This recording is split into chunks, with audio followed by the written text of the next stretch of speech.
রঘুনাথগঞ্জে কবর থেকে তোলা হলো দেহ। এই নিয়ে দ্বিতীয়বার ময়নাতদন্তের জন্য দেহ তোলা হলো।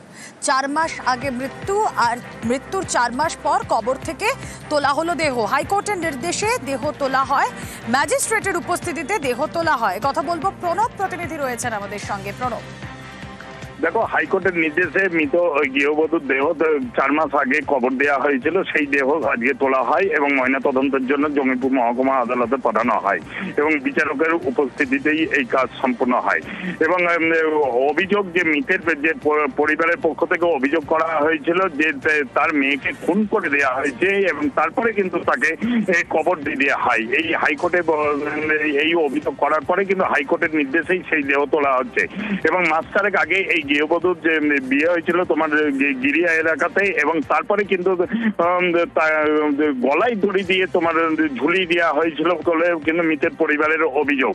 এবং তারপরে কিন্তু দেহ পরিবারের লোককে না জানিয়ে সেই দেহ কবরস্থান করায়। তারপরে কিন্তু রঘুনাথগঞ্জ থানায় অভিযোগ দায়ের করা হয় এবং সেখানে থেকে তার স্বামীকে গ্রেপ্তার করা হয় এবং হাইকোর্টে শরণাপন্ন হয় ওই পরিবারের লোকেরা। তারপরে কিন্তু ওই পরিবারের পক্ষ থেকে হাইকোর্টের নির্দেশ দেওয়ার পরেই কিন্তু সেই দেহ আবার দ্বিতীয়বার তোলা হলো।